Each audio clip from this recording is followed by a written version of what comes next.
Hello there, I have come back from a long day. I have worn a ton of makeup and I'm going to show you my PM routine as a dermatologist who's quite tired at the end of the day. But I have to take all of this off and I'm going to do a nice elaborate PM routine today, so bear with me. So the biggest thing in a PM routine is to do it. In my case, I tend to skip it so much that it's problematic, and then when you have makeup on your skin, you have all the grime and dirt of the day left over on your skin. It is always going to be a problem. Acne breakouts happen, so yeah, you have to take it off. You know, even if you skip the rest of the routine, it's fine, but at least take your makeup off. What I'm going to start with is I'm going to do a double cleansing, which is I took some micellar water on a cotton pad. I've worn a lot of eye makeup today. I don't usually do mascara, but I have today, and this is problematic. I hate wearing mascara. I just absolutely hate it. But yeah. So I normally do a cleansing balm instead of a micellar water because micellar water dries my skin out quite a bit. So I usually prefer doing a cleansing balm. It also comes off a lot faster than micellar water. I'm at my mom's place today and I don't have my cleansing balm here. All she has is her micellar water. So I'm gonna make my peace with it. See, essentially what we do when we do a double cleansing is makeup is not water soluble, so just a face wash is not going to get rid of it. So we need to use something to dissolve the makeup, so an oil soluble sort of solution. What earlier used to be just good old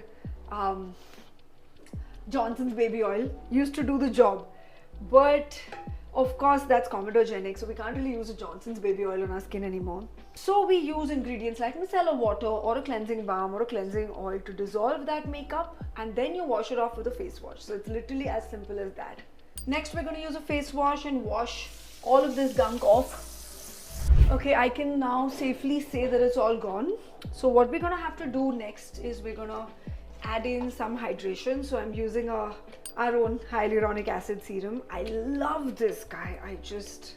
If I may say so myself, it just holds water. Hyaluronic is a humectant, so it holds onto that water, so keeps your skin super hydrated. Next, I'm going in with a peptide. This is the Endocare 10 Sage. Very nice, very firming. I'm not doing a retinol right now because my barrier's gotten a little extra dry, so I just want to keep working on building my barrier. Then I have here a depigmenting serum. As you can see, I have a lot of pigmentation, which is genetic, so it tends to worsen whenever I'm stressed, when there's a lot of sun exposure, and I need to use some sort of depigmentation products to keep that in check. You know, whatever ends up on my hands, I put on the back of my hands. That's a great place, you know, that's a very ignored place where we don't usually end up putting a lot of product. Lastly is my favorite.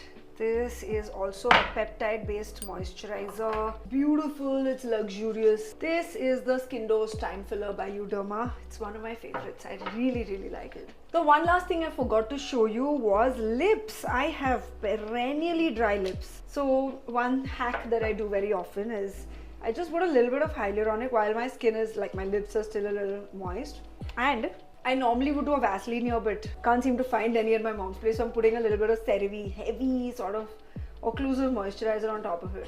Works like a charm. You wake up with baby lips the next morning. I love it. Now that my skin has had its chumpy, super hydrated, my makeup is almost off. I know there's still some tiny little bits of mascara, but I think those are going to take till tomorrow to come off. That's it. Good night. See you tomorrow.